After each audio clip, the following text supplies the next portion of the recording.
अरे राजीनामा द्या, राजीनामा द्या. हे बागेश्वर बाबांचं करायचं काय? हे बागेश्वर बाबांचं करायचं काय?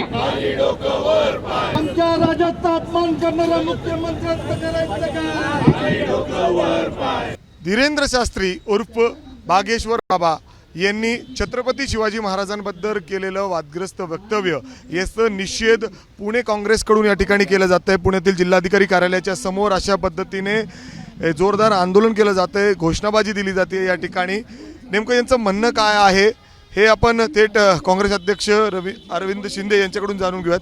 आता काय म्हणणं आहे नक्की तुम्ही जे आंदोलन करताय? अर्थात बागेश्वर बाबांनी काल माफी सुद्धा मागितली याबाबत। आमचं परत एकदा म्हणणं आहे की पवित्र वेश धारण करून उत्तरेकडील माजलेली डुकरं जे तुम्ही आयात करतात, भारतीय जनता पक्ष जे आयात करते आणि महाराष्ट्रामध्ये येऊन छत्रपती शिवाजी महाराजांचा अवमान करते, त्याला साक्षीदार म्हणून त्या व्यासपीठावर बसणारे फडणवीस, गडकरी आणि मोहन भागवत साहेब हे सगळे तेवढेच गुन्हेगार आहेत जेवढा तो भोंदू बाबा धीरेंद्र शास्त्री म्हणतात त्याला शास्त्री म्हणण्याचा लायकीचा नाही। आज त्यांनी माफी मागितली म्हणतात। आमचा मग प्रश्न आहे, थुकलेला आपण चाटाल का? प्रत्येक वेळेला कोश्यारीपासनं छिंदमपासनं प्रत्येक वेळेला ही पुरस्कृत भारतीय जनता पक्षाचं हे काम आहे, प्रत्येक वेळेला आणायचं। अरे ज्याच्या नावावर तुम्ही राजकारणाने सत्ता भोगली, निदान त्या गोष्टीची तरी लाज राखावी असा आमचा प्रश्न आहे। जर आपण बघितलं तर म्हणजे कुठलाही पक्ष असो, वारंवार महापुरुषांबद्दल अशा पद्धतीने वक्तव्य समोर येतात आणि कारवाई होत नाही। कारवाई होत नाही कारण भारतीय जनता पक्षाचं आहे। तुम्ही मला सांगा, जेम्स लेन प्रकरण झालं, एकाने तरी निषेध नोंदवला होता का? मोहन भागवतांनी नोंदवला होता का? किंवा गडकरींनी नोंदवला होता का?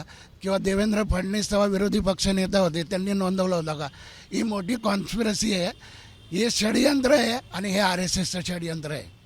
आता तुमची भूमिका काय आहे? पुढे काय कारवाई व्हावी तुम्ही मागताय? कारण आपण बघितलं तर अनेक मोठे नेते त्या स्टेजवर तिथं उपस्थित होते। वारंवार अपमानाला साक्षीदार असणारे फडणवीस साहेबांनी राजीनामा दिला पाहिजे, गडकरींनी राजीनामा दिला पाहिजे आणि ह्या महाराष्ट्र राज्याच्या शिवप्रेमींची माफी मागितली पाहिजे, ही आमची मागणी आहे। माफी तर म्हणजे ऑलरेडी त्यांनी मागितलेली आहे बागेश्वर धाम यांच्याकडून चुकून, म्हणजे ते अर्थात त्यांनी नंतर काल त्यांना जेव्हा कळालं की माझ्याकडून चुकीचं काही वक्तव्य गेलंय महाराजांबद्दल, त्यांनी माफी मागणे, त्याला तर महाराष्ट्रात आलं तर आम्ही त्याची प्रवेशबंदीच केली असती।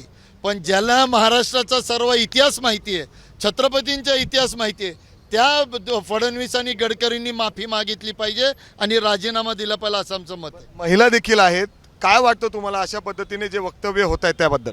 ते बागेश्वर बाबांनी जे म्हटलेलं आहे की शिवाजी महाराज थकले होते आणि मग त्यांनी त्यांचा मुकुट रामदास स्वामींच्या चरणी अर्पण केला होता आणि रामदास स्वामींनी मग आदेश दिला की तुम्ही माझ्या वतीने राज्यकारभार चालवा।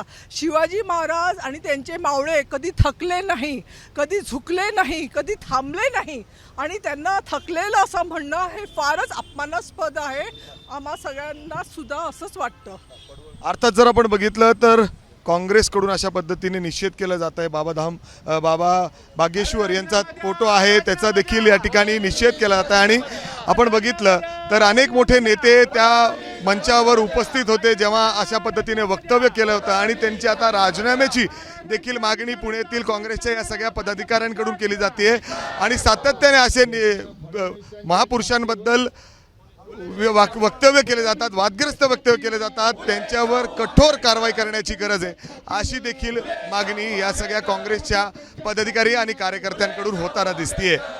कॅमेरामॅन राजेश बिडकरसह मी मिकी गई, ABP माझा, पुणे। ABP माझा, उघडा डोळे बघा नीट।